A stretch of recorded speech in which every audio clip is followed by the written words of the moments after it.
नर्मदा बचाओ आंदोलन नाम से ही स्पष्ट हो रहा है कि इस आंदोलन के द्वारा नर्मदा को बचाने का प्रयास किया गया होगा।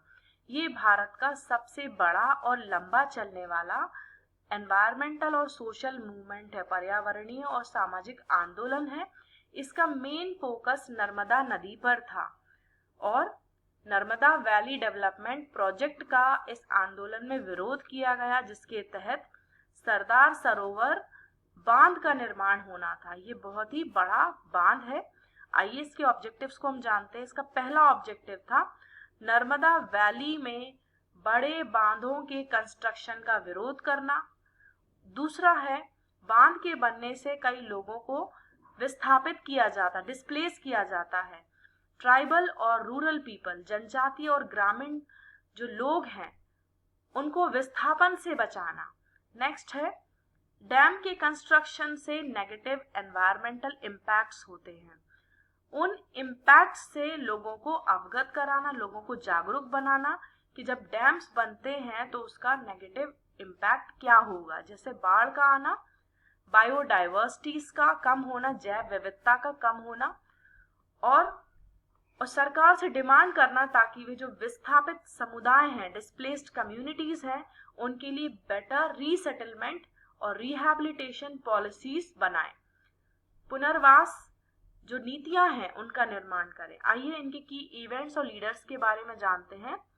इस मूवमेंट को 1985 में नर्मदा वैली रीजन में शुरू किया गया, जिसमें मध्य प्रदेश, महाराष्ट्र और गुजरात आते हैं। मीन्स ये जो नर्मदा वैली रीजन है, नर्मदा घाटी क्षेत्र है, वो महाराष्ट्र, मध्य प्रदेश और गुजरात तक फैला हुआ है। और इसकी जो मुख्य लीडर है वो है मेधा पाटकर।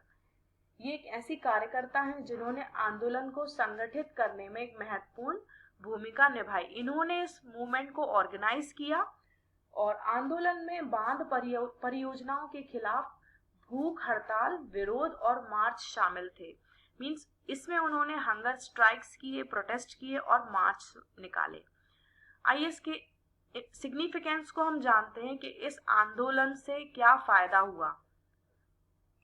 इस आंदोलन ने जो लार्ज स्केल डेवलपमेंट प्रोजेक्ट्स हैं उनकी सामाजिक, आर्थिक और पर्यावरणीय लागतों पर प्रकाश डाला। मीन्स इसने सोशल, इकोनॉमिक और एनवायरमेंटल कॉस्ट को हाईलाइट किया और इसने सस्टेनेबल डेवलपमेंट की नीड को फोकस किया।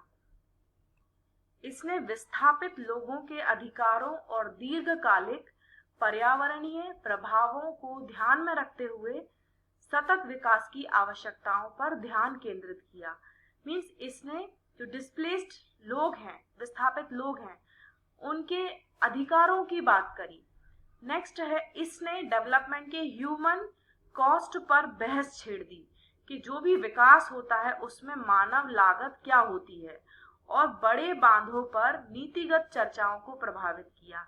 It has influenced policy discussions on large dams. So friends, इस वीडियो में हमने नर्मदा बचाओ आंदोलन को जाना। यदि आपको ये वीडियो यूजफुल लगता है एग्जामिनेशन पॉइंट ऑफ व्यू से,